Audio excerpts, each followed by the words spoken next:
장세동은 전라남도 고흥에서 태어나 어렸을 때 서울 동대문으로 이사했습니다. 그가 중학교 재학 중이던 1950년 6.25 전쟁이 발발했고 그의 가족들은 피난을 하지 못해 인민군 치하에서 보낼 수밖에 없었죠. 이때 식량을 구하러 집을 나간 아버지가 사라지는 비극을 겪기도 했습니다.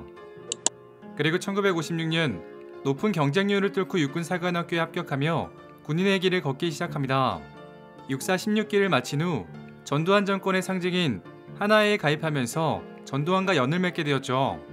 하나회는 경상도 출신들이 주축이었는데 호남 출신 장세동이 가입한 것을 보면 그가 이미 얼마나 대단한 사람이었는지 엿볼 수 있습니다. 그리고 사실 전두환과는 기수차가 있기에 육사 시절엔 인연이 없었죠. 둘이 처음 만난 것은 장세동이 육사 졸업 후 한참이 지난 66년도였습니다. 당시 베트남전에 참전한 장세동은 베트공의 기습을 받아 관통상을 입었습니다. 그는 부상을 견디면서 전투를 지속했고 결국 상대 중대를 전멸시키는 놀라운 전과를 기록했죠. 이후 쓰러진 장세동에게 위생병들이 달려와 응급치료를 하려고 하자 장세동은 이렇게 말했습니다. 부하들부터 먼저 치료하고 나는 제일 마지막에 봐달라. 다행히 장세동은 목숨을 건져 군병원에 후송되었으며 이때 문병훈 사람이 바로 전두환 당시 중령이었죠. 당시 전두환은 육사 출신들이 몸을 사린다는 첩보를 확인하고자 베트남에 방문했고 장세동의 활약상을 전해 듣곤 곧장 그를 찾았습니다. 전두환은 그에게 너야말로 진짜 군인이다라며 격려했고 장세동은 이때 저분에게 평생 충성을 바쳐야겠다고 결심합니다. 이후 장세동은 전두환 밑에서 장교로 근무하는 등 전두환의 신봉 역할을 하기 시작했죠. 그렇게 육군본부와 경호실을 거치는 등 출세길을 걸었습니다. 그리고 이는 전두환의 힘만으로 출세한 것으로 보긴 어렵습니다. 장세동이 전두환을 만나기 전 이미 베트남에서 주목받을 전공을 쌓으면서 출세가 보장된 상황이었죠. 때문에 장세동의 능력을 알아본 전두환이 그에게 먼저 접근하여 신복으로 만든 것이라 보는 것이 타당하죠. 1979년 12.12 군사반란 때는 수도경비사령부 제30경비단장으로서 이에 가담했습니다. 장세동은 지휘계통을 어기고 신군부에 가담하여 직속상관인 장태환을 체포했죠. 당시 장태환 사령관은 반란군놈의 XX들, 역적놈의 XX들이라고 말하며 전두환과 장세동에 대한 깊은 분노를 표출했습니다. 여기에 장태환 사령관은 자신의 부하들에게 장세동을 발견한 즉시 제거하라는 명령까지 내릴 정도로 장세동에 대한 배신감을 느꼈었죠. 그리고 1981년 전두환 정부가 들어서자 장세동은 대통령 경호실장으로 임명되었습니다. 그렇게 장세동은 대통령 경호실장으로 임명되었는데 여기에는 재미있는 일화가 있습니다. 전두환은 장세동에게 임명 내용을 낭독하라고 하고 전두환 본인이 선서합니다.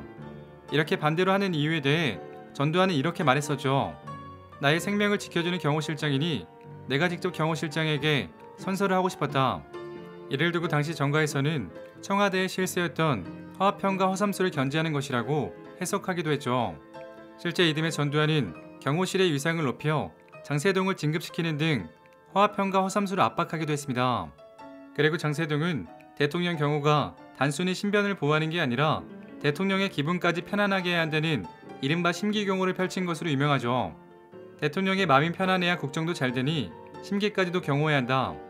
전두환이 산책하다가 돌부리에 걸리면 심기가 불편해질 수 있다며 도로 평탄화 작업을 지시하고 그것도 성에 안 차 산책로에 쌓인 새똥까지 녹여낼 수 있는 약품을 개발하라고 지시했죠. 전두환이 찾으면 5분 이내에 갈 수 있도록 항상 대기했으며 호출 명령이 떨어지면 즉시 머리 손질을 하고 전두환이 쓰는 것과 똑같은 향수를 뿌리고 나갔습니다. 깔끔하고 단정한 내무로 전두환의 심기를 편안하게 해주겠다는 목적이었죠. 그리고 전두환이 질문할 것을 대비하여 항상 수첩을 들고 다녔습니다. 경호실에 근무했던 A씨는 당시를 이렇게 기억했습니다. 재벌 매출액부터 남대문 시장 배춧값 등 전 대통령이 관심을 가질만한 대목을 잔뜩 적고 열심히 외웠습니다. 그리고 전두환 또한 권력 다툼이 난무한 청와대 내부에서 장세동을 매우 신임하고 의지했습니다. 여러가지 문제가 발생했음에도 장세동을 믿고 자리를 맡겼었죠.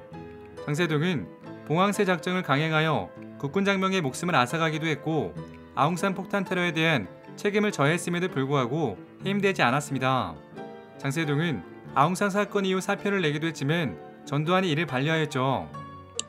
그리고 1985년 국가안전기획부 부장에 임명되며 노태우와 함께 후계자로 주목받기 시작합니다. 당시 안기부는 민중들은 물론 검찰까지 벌벌 떨게 만드는 조직으로 장세동은 엄청난 권세를 휘두르며 남산의 대통령으로 불렸습니다. 남산에서 왔습니다 라는 말 한마디는 민중들에게 공포의 대상이었죠. 이때 안기부가 일으킨 사건만 여러 건인데 수직인 간첩 조작 사건, 평화의 댐 사건, 통일민주당 창당 방해 사건 등 수많은 정치 공작이 있었습니다.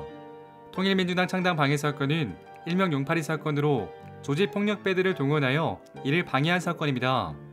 이를 주도했던 김용남의 별명 용팔이를 따서 용팔이 사건으로 부르는 거죠.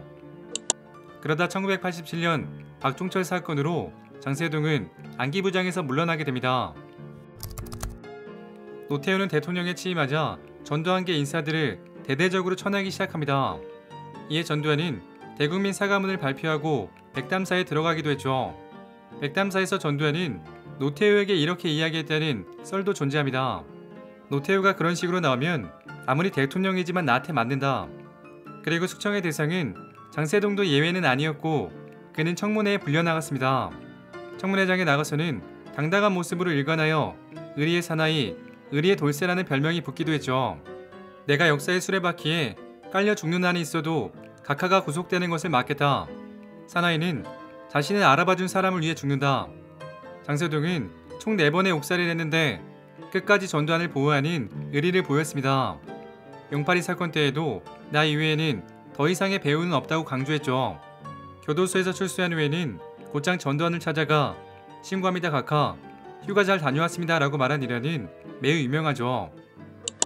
2002년도에는 대통령 선거에 무소속으로 출마하며 이렇게 말했습니다. 수많은 정치인들이 눈앞의 이익을 위해 당적을 옮기는 등 설세 행각을 벌이고 있다. 배신과 변절이 난무하는 시대에 자신과 같은 의리 있는 사나이가 나서야 어지러운 사회를 바로잡을 수 있다. 그러나 이에 대해 국민은 호응하지 않았으며 후보 토론회에서는 상대방 후보에게 비난을 받았습니다.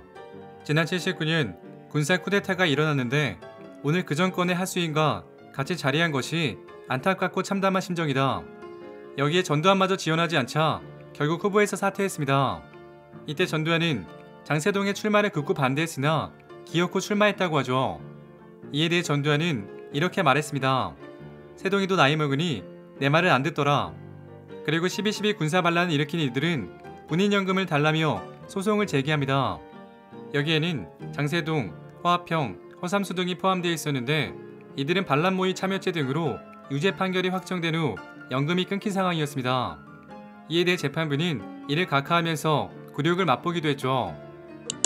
그리고 2021년 전두환이 사망하자 매일같이 빈소를 찾았습니다. 장세동은 주군을 위해 목숨을 걸었고 주군이 대통령이 된 후에도 퇴임한 후에도 주군을 위해서라면 언제나 의리를 지켰습니다. 그의 의리는 물론 대단한 것이지만 한 가지 명심해야 하는 것은 그는 군인이었습니다. 군인으로서 국민과 국가에 충성해야 하지만 한 개인에게 충성한 것은 비난받아 마땅한 일이었죠. 그래서 그에 대한 사람들의 평가는 극과 극으로 나뉘고 있습니다. 의리의 사나이라는 긍정적인 평가와 더불어 반성할 줄 모르는 신군부 잔재라는 부정적인 평가가 있죠. 오늘 이야기는 여기까지입니다. 재밌게 보셨다면 구독과 좋아요 부탁드립니다. 지금까지 역사비디오였습니다.